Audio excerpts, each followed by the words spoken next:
I am ready. Serbisyong totoo ng GMA News. Matapos ang hagupit ng habagat at bagyong Maring nitong nakaraang linggo, isa na namang bagong bagyo ang binabantayan ng Pag-asa. Palalakasin ba muli ng bagyo ang hanging habagat?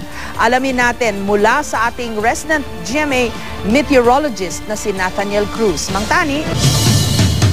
Salamat, Jessica. Isa na ngang tropical storm ang bagyong Nando. At huli itong namata ng Pag-asa sa layong 270 kilometers dyan sa may silangan ng Kasiguran, Aurora.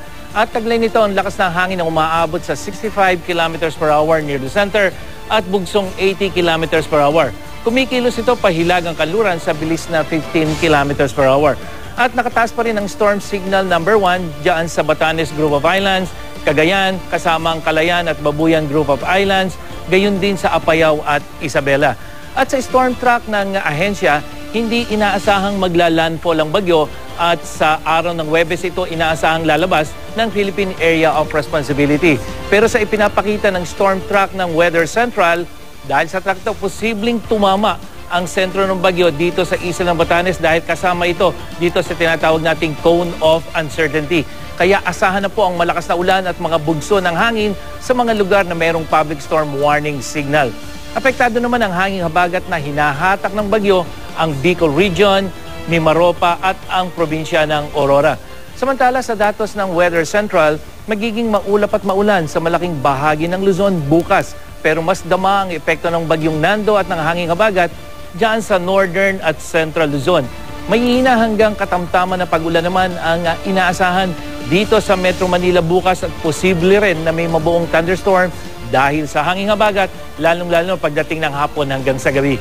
Sa Visayas, mas maayos na panahon ang inaasahan sa malaking bahagi nito, habang maaliwala sa panahon din ang mararanasan sa malaking bahagi ng Mindanao, bagamat posible pa rin magkaroon ng thunderstorm. Samantala, pinapayuhan muli ng Pag-asa ang maliliit na sasakyang pandagat na huwag munang maglayag sa silangang baybayin ng Luzon. Posible kasing umabot ng 4.5 meters ang taas ng alon dyan, kaya delikado ang pumalaot. Jessica? Mang Tani, ganyang may bagyo at dyan pa rin yung habagat. Ano ang tsansang maulit po yung nangyari last week, no? Na yung bagyo, tapos yung itong si Maring at saka yung habagat, nagtulungan, kaya ang daming ulan na bumagsak sa ating bansa.